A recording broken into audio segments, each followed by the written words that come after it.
Landlords.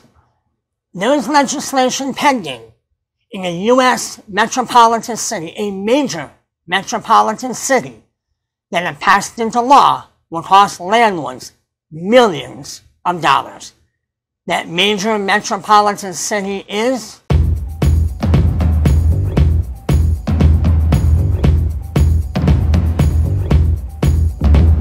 This is the Landlord Advocates, where we help landlords become better landlords. I'm your host, Matthew Lyman. Welcome. Before we tell you which major U.S. city this is, we want you to understand that this legislation, this proposal, could come to a village, a town, a city, a state where you are. It may not be there today, but it could be there tomorrow. This major metropolitan city is New York. The legislation is known as Bill 1146B. It requires landlords who have property over 40 feet tall in residential areas, residential landlords, to retrofit their buildings with automatic sprinkler systems. That accounts for over 18,000 buildings in New York City. Each one of these retrofits for the smaller properties will cost between $150,000 and $200,000 to retrofit the sprinkler systems and the water lines in order to carry the water throughout the building. For those landlords that have larger buildings or multiple buildings, it can cost them hundreds of thousands into the millions of dollars. This legislation is a requirement that all landlords have their buildings retrofitted by December 31st, 2029. They are required to file reports in the first year, the fifth year, and the ninth year on the development of their progress. If they fail to provide these reports to the government, those landlords with units of 10 or less will pay a fine of $250. Those with 11 to 25 units will pay fines of $1,000 per day. For those who have properties and buildings over 25 units, will pay fines of $10,000 per day. Now, this legislation was proposed in October of 2018. It has now come to the forefront. It is being put forth to pass the New York City Council, maybe in a month or two. Who knows? But we ask, why now? During the coronavirus pandemic and government shutdowns, New York City has been decimated. Commercial and residential businesses and people are moving. New York City is losing thousands of tenants every month. They are moving out of New York City. Commercial enterprises are closing and will never reopen.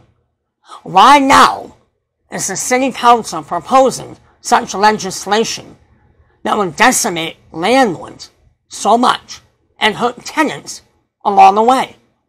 Why now? Why? There is hope. There is hope, though. Believe it or not, there is a coalition of landlords and tenants who are opposed to this legislation. Reason being, for landlords, the cost. For tenants, they have to be relocated for whoever knows how long, for the building in which they are living now is retrofitted. Could be weeks, could be months, could be even longer. In the meantime, they have to find another place to live. Where will that be if all of these buildings have to be done by 2029? There is hope. As I've said, the landlords and the tenants are winning this fight. There are members of the New York City Council who have stepped away from their support of this legislation, of this proposal. Even one of the sponsors of it has backed away. Supporters of the council of it have backed away. Now, the New York City Council is comprised of 48 members. The composition is 3 Republicans and 45 Democrats. Now, some of you may be saying, this is great. The legislature, the city council of New York is considering the needs and the wants and the desires of their constituents. We at the Landlord Advocates do not believe it is that philanthropic. We believe it is more self-serving. These council members support this legislation, or else they would not have shown their support behind it or co-sponsored it. But they did not anticipate the backlash, the push, the shove against it. It came as a surprise to them. We therefore believe that they did not do this from a philanthropic point of view. They did it more from a self-serving point of view. You might say, why do you say that? We at the Landlord Advocates have done some research. We have found that the members of the New York City Council, without benefits, without the paid staff and offices that they have, they make an annual salary of $1,500 shy of $150,000 per year. For many of us, that's a lot of money. That's a lot of pay. For a legislator to make that kind of money, there are members of the City Council of New York who make more than many governors across the United States. Think of it, a city council member who makes more money than the governor of a state here in the United States. For whatever reason, whatever their desire is, we know what it is. We believe that that is why they are stepping back. Not because of what their constituents are saying, but what their voting bloc is telling them.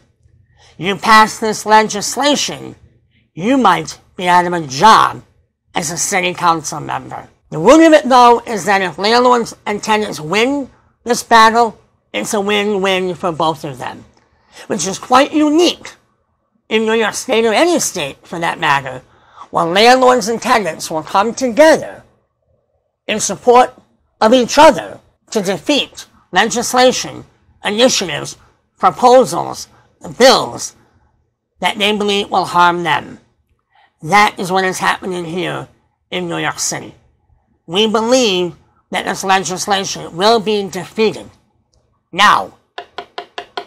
But will it be defeated tomorrow, or the tomorrow after that tomorrow? Time will only tell.